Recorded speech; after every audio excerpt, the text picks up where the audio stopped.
Hello students, जय श्री कृष्णा। और आज मैं 18 अगस्त 2020 ये वीडियो आज मैं बना रहा हूँ और कल आपके सामने पेश करूँगा। तो जल विद्युत संयंत्र ऊर्जा के स्रोत चैप्टर चला हुआ है 14th। बड़ा आसान सा चैप्टर है, बहुत इजी चैप्टर है, मार्क्स सिक्योर कराने वाला चैप्टर है, पास कराने वाला चैप्टर है, कमज़ोर स्टूडेंटों के लिए विशेष हेल्पफुल है। केवल उसमें बस आपको थोड़ा सा एक बार पढ़ना है, पढ़ने के साथ ही वो इजीली लर्न हो जाएगा। कोई टेक्निकल पॉइंट इसमें नहीं है, बहुत बहुत बहुत आसान चैप्टर है। ठीक है, चलिए, तो ये चीज़ आपको समझनी है। तो इसमें हमें तापीय ऊर्जा, ये जो जल विद्युत संयंत्र समझना है। तो जल विद्युत संयंत्र क्या होता है? एक ऐसी युक्ति है जो कि जल का बांध बनाकर, नदी का पानी है, नदी के पानी को एक साथ रोक दिया जाएगा एक जगह पे, और रोक करके उसको बांध के रूप में इकट्ठा किया जाएगा, और उस पानी को एक विशेष स्थान से टरबाइनों के ऊपर डाला जाता है, और टरबाइनों से जनरेटर जुड़ा होता है। टरबाइनें घूमती हैं तो जनरेटर घूमता है, विद्युत ऊर्जा उत्पन्न होती है। बहुत सारे आपके जो एनर्जी सोर्स हैं, जो इस तरह के जल विद्युत संयंत्र हैं, वो काम करते हैं। ठीक है, हीराकुंड बांध परियोजना है, ठीक है, भाखड़ा बांध परियोजना है, ठीक है, और बहुत सारे एसएसटी में भी आप इन्हें पढ़ते हो। तो ये जो है, जो पावर, जो ऊर्जा संयंत्र होते हैं, जल विद्युत संयंत्र। इसके बाद आता हूँ मैं बायोगैस पर। बायोगैस जो है वो एक बहुत ही आसान सी युक्ति है, और बायोगैस जो है वो पशुओं के मल मूत्र से जो है हम गैस तैयार करते हैं। ठीक है, पशुओं के मल मूत्र से हम गैस तैयार करते हैं, और उस गैस का उपयोग हम अलग अलग कार्यों में करते हैं। इसके यूजेज मैं आपको नीचे बताऊंगा। इसको खाना बनाने में यूज़ किया जा सकता है, इसको पानी निकालने के लिए यूज़ किया जा सकता है, प्रकाश करने के लिए इसका यूज किया जा सकता है, बिजली बनाने के लिए इसका उपयोग किया जा सकता है, इंजन इत्यादि चलाने के लिए भी इसका उपयोग किया जा सकता है। तो पशुओं के मलमूत्र से जो गैस बनाने की विधि है उसे बायोगैस संयंत्र कहते हैं। इसका जो डायग्राम है मैंने हल्का सा बनाने की कोशिश की है। क्लियर और सटीक डायग्राम आपको आपकी हेल्प बुक में सब में मिल जाएगा। मैंने इसका एक रफ डायग्राम बनाने की कोशिश की है। इसमें एक ये टैंक होता है जिसको गैस टैंक कहते हैं, जिसमें आकर के गैस, ऊपर वाले भाग में गैस इकट्ठी होती है, और नीचे नीचे यहाँ पे गोबर का, जो गोबर और पानी का मिश्रण है, इसको एक वर्ड है, लिख रहा हूँ मैं इसे, सिलरी, आधी सैलरी, सिलरी कहते हैं गोबर और पानी के मिश्रण को जो इसमें डाला जाता है। ठीक, तो ये संपाचक टैंक होता है एक, और संपाचक टैंक जो है इसमें पानी, ये गोबर और पानी का मिश्रण डाला जाता है, और ये पाइप के माध्यम से होते हुए इस टैंक में नीचे आकर के इकट्ठा हो जाता है, और एक बार इसे भर देते हैं पूरा। और पूरा भरने के बाद में फिर इसमें पर डे के हिसाब से, रोज़ के हिसाब से इसमें गोबर इत्यादि डाला जाता रहता है, गोबर और पानी का मिश्रण डाला जाता रहता है। तो 30 से 40 दिन में ये जो गोबर है वो सड़ करके तैयार हो जाता है, और सड़ने के बाद गोबर को उसमें जो है गैस बनती है, और उस गैस को, ये गैस पाइप है, ये गैस पाइप है, और इस गैस पाइप को, ठीक है, आप जो है बाहर निकाल लेते हो, और उसका उपयोग आप अपने घरों में कर लेते हो।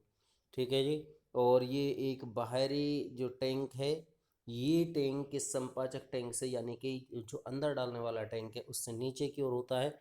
ऐसा इसलिए है क्योंकि जो बाहर निकलने वाला पाइप है उससे वो जो तैयार किया हुआ जो वो गोबर है जिससे गैस बन चुकी है, वो गोबर उससे बाहर आसानी से निकल पाएगा, तो उसका लेवल थोड़ा नीचे रख लेते हैं। और इस गोबर का उपयोग भी हम, ये भी हमारे लिए वेस्टेज नहीं है, इसका उपयोग हम, क्योंकि एक बहुत अच्छी कंपोस्ट खाद बन जाती है, ये सूक्ष्म जीवों के द्वारा सड़ने के बाद खाद बन जाती है, तो इसका कंपोस्ट खाद के रूप में इसका उपयोग हम कर लेते हैं। तो ये आपका गैस ऊर्जा संयंत्र है, बायोगैस संयंत्र है। ठीक है, तो यही सारी चीज़ें मैंने इसमें लिखी हैं।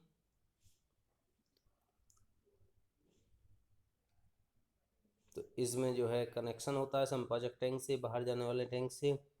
बाहर जाने वाला जो है नीचे के स्थान पर होता है। गोबर और पानी के मिश्रण को इसमें संपाचक टैंक में डालते हैं। इस मिश्रण को क्या कहते हैं? स्लरी। 1 नंबर में क्वेश्चन आ जाता है, स्लरी किसे कहते हैं? 30 से 35 दिनों में ये जो प्रक्रिया है, ये सूक्ष्म जीव इसमें जो है वो सड़ा देते हैं, अभिक्रिया शुरू कर देते हैं और स्लरी से गैस बनकर टैंक में एकत्रित हो जाती है। और इसके बाद एकत्रित हो जाती है और इसके बाद जो है प्रतिदिन गोबर और पानी का मिश्रण जो है संपाचक टैंक में डाला जाता रहता है। इस प्रक्रम का उपयोग जो है मिश्रण जो बाहरी पाइप से बाहर निकल करके खेतों में अच्छी खाद के रूप में। तो इसका लाभ क्या है? एक तो इसका ऊष्मीयमान बहुत अधिक है। कल मैंने आपको बताया था, ठीक है, लकड़ी का ऊष्मीयमान 8 से 10 किलो जूल होता है मात्र, ठीक है, उसका उपलों का उपले, ठीक है। और लकड़ी अगर हम इसके स्थान पर लेते हैं तो लकड़ी का ऊष्मीयमान जो है वो थोड़ा सा ज़्यादा होता है, वो मुश्किल से 17 किलो जूल पर किलोग्राम होता है, पर ग्राम, ठीक है। और इसके अलावा अगर अगर यानी कि आपका केरोसिन ऑयल लेते हैं तो 30 to 35 किलो जूल होता है, लेकिन इस बायोगैस का उपयोग, बायोगैस का 35 to 40, ठीक है, किलो जूल होता है पर ग्राम। तो इस तरह से इसका ऊष्मीयमान अच्छा है, तो प्रदूषण नहीं होता है। दूसरी बात ये भी है विशेषता इसकी कि जिससे प्रदूषण नहीं हो रहा है, क्योंकि उपले जलने में तो बहुत सारा धुआं धुआं होता है, तो इससे प्रदूषण नहीं होता है। खेतों के लिए उपले बनने के बाद तो जो वो कुछ बची हुई राख वगैरह वो वेस्टेज है और उससे कहीं कोई लाभ होने वाला नहीं है। लेकिन इससे जो खाद बनती है वो बहुत अच्छा कंपोस्ट खाद के रूप में उपयोग मिल जाती है। तो उपलों से वो लाभ नहीं मिल पाता है। उपयोग मैं आपको ऑलरेडी बता चुका हूँ।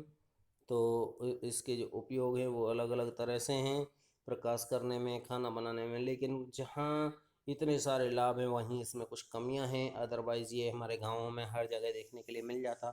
उसके बहुत सारे रीज़न हैं।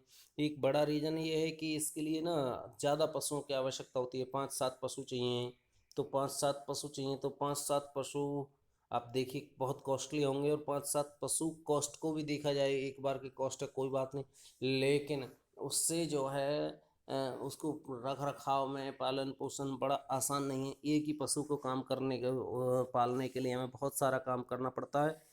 तो 5-7 पशु चाहिए, तो उसके बाद में उसी में काफ़ी पैसा मेहनत लगेगी। दूसरा, बायोगैस संयंत्र बनाने के लिए बाहरी गोबर और खाद सुखाने के लिए लगभग एक से 1.5 बीघा खेत बचना चाहिए। और 1-1.5 बीघे खेत को हम केवल इसलिए डाल दें कि इसमें ये गोबर सूखता रहेगा, बायोगैस का संयंत्र लगा रहेगा, तो इतनी जगह भी हर एक व्यक्ति के पास होती नहीं है। फिर सर्दियों में इसकी स्वाभाविक रूप से उत्पादन क्षमता थोड़ी कम हो जाती है, तो सर्दियों में उतना कारगर नहीं है। गर्मियों में ये काफ़ी तीव्रता से चलता रहता है। तो ये बायोगैस संयंत्र हो गया आपका। और इसके बाद वायु ऊर्जा आती है, और वायु ऊर्जा का उपयोग भी हम तरह तरह से करते हैं, ठीक है। वायु से हम इसी तरह से बिजली बना सकते हैं।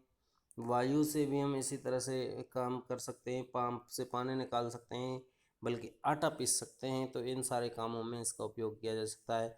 लेकिन इसके लिए एक ऊंचे आधार बनाना पड़ता है हमें, और वो बड़ा आकार का एक पंखा उसके ऊपर लगेगा जिसके ब्लेड विशेष आकृति के होंगे। और वो जो है हवा जब चलेगी तो हवा के चलने के साथ वो घूमते हैं। जब वो घूमते हैं तो उनके साथ जो है लगा हुआ जनित्र घूमता है। जनित्र घूमता है तो विद्युत उत्पादन होता है। ये मैंने इसका एक रफ डायग्राम बनाने की कोशिश की है। ये नीचे एक बेस बनाया है मैंने, ठीक है। जैसे आप देखते हैं हमारे खेतों में लगे हुए हैं बड़ी बड़ी जो लाइनें होती हैं, जो कि 40-40 हज़ार वोल्ट का वोल्टेज का करंट जिनमें जाता है, तो वो बड़ी लाइनें जिसमें से जैसे रेलवे के ऊपर से, और तो उसको खंबे और जैसे पोल्स जो होते हैं उस तरह का वो होगा। उसका नीचे का बेस उस तरह का होगा। तो आपसे सोच सकते हैं कि इतना बड़ा क्षेत्र, कम से कम हैं, आधा बीघे क्षेत्र उसमें घिर जाता है उस एक ही पोल को खड़ा करने में। फिर उसके ऊपर हमें वो पंखड़ियाँ लगाने हैं, वो लगाना है, और उसी के ऊपर हमें ये जनित्र रखना है। तो वो बहुत एक कॉस्टली प्रक्रिया होती है। और इसका ये वैसे तो ये नवीकरणीय ऊर्जा स्रोत है ऑब्वियसली, तो लेकिन इसकी फिर भी बहुत सारी कमियां होती हैं। एक तो खर्चीला बहुत है। खर्चीला क्यों? क्योंकि अभी मैंने बताया कि ये सारी चीज़ लोहे की बनानी है, तो लोहे की बनानी है तो इसके लिए बहुत मजबूत आधार चाहिए, बहुत लोहा लगेगा और बहुत सारे लोहे पे जंग लगना एक बहुत बड़ी बहुत बड़ी परेशानी होती है। तो या तो उसे पेंटिंग कराना पड़ेगा या फिर पेंटिंग नहीं कराएंगे तो उसे मिश्र धातु का बनाना पड़ेगा, और मिश्र धातु का बनाएंगे तो ऑब्वियसली उसकी कॉस्ट और भी ज़्यादा बढ़ जाएगी, और उस एक बेस पे केवल एक ही पंखा लगेगा, दो पंखे नहीं हो सकते। और दूसरी बात ये है कि केवल ऐसा नहीं है अगर हमें पवन ऊर्जा फार्म खोलना है तो एक पंखा लगा दिया उससे काम हो जाएगा, दो पंखा लगा दिया उससे काम है, ऐसे 50-100 पंखे ऐसे लगे होंगे, 100-200 पंखे लगे होंगे, तो कितना बड़ा क्षेत्र उसको मतलब कवर करने के लिए कितना बड़ा क्षेत्र चाहिए। और फिर जगह बहुत चाहिए उसको कम करने के लिए, जगह बहुत ज़्यादा जगह की आवश्यकता होती है प्रत्येक स्थान पर। तीसरी बात यह है कि कारगर भी सिद्ध नहीं होते हैं। तो पवन ऊर्जा का जो न्यूनतम वेग है वो भी कम से कम 15 किलोमीटर पर आवर से ज़्यादा होना चाहिए। भारत में तो ये लगभग लगभग सफल हो ही नहीं पाता, राजस्थान के कुछ इलाकों में ये सफल हो पाता है। और डेनमार्क जो है, डेनमार्क का जो देश है वो हवाओं का देश कहलाता है, तो डेनमार्क में इसको विशेष सफलता मिली है। ठीक है स्टूडेंट्स, तो इसके बाद में हम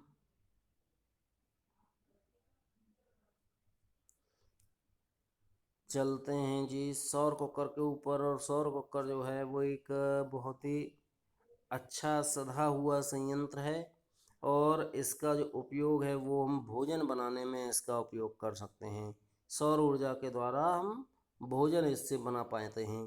तो इस भोजन पकाने के लिए जो है सौर कुकर का उपयोग करते हैं। इसमें क्या होता है, इसमें एक लकड़ी का बक्सा होता है, और लकड़ी के बक्से के अंदर ये छोटे छोटे से ये बॉक्स रखे हुए हैं। मेरी पेंटिंग बहुत अच्छी नहीं है, आप उसे बहुत अच्छे से बना पाएंगे। अलग अलग कलर अलग अलग बॉक्स हैं ये, जो कि खाना बनाने के लिए बर्तन रखे हुए हैं।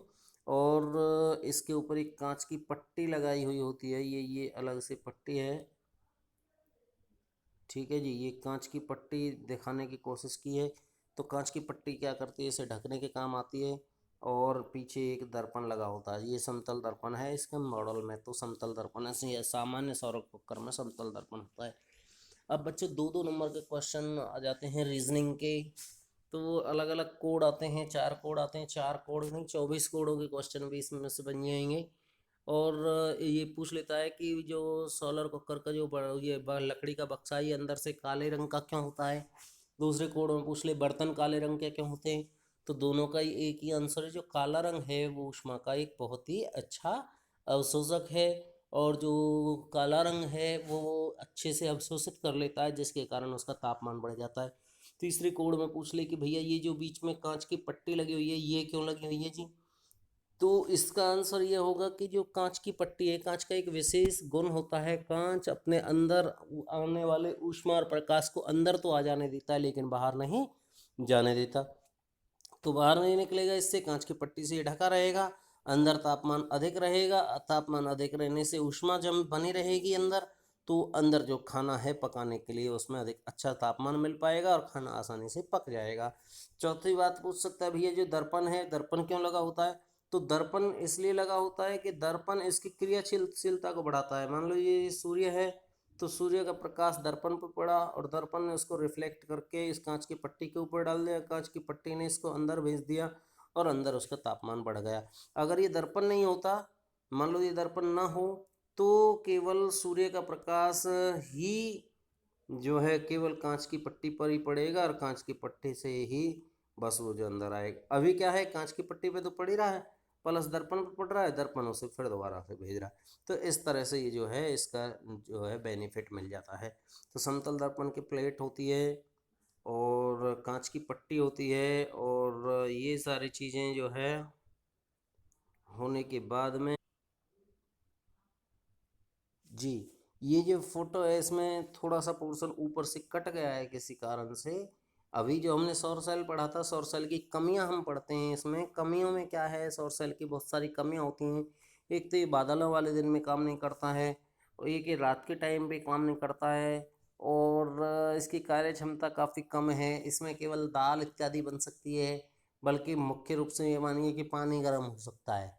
इससे ज़्यादा बहुत ज़्यादा कुछ हो नहीं पाता है, क्योंकि उसमें टाइम बहुत अधिक लगता है।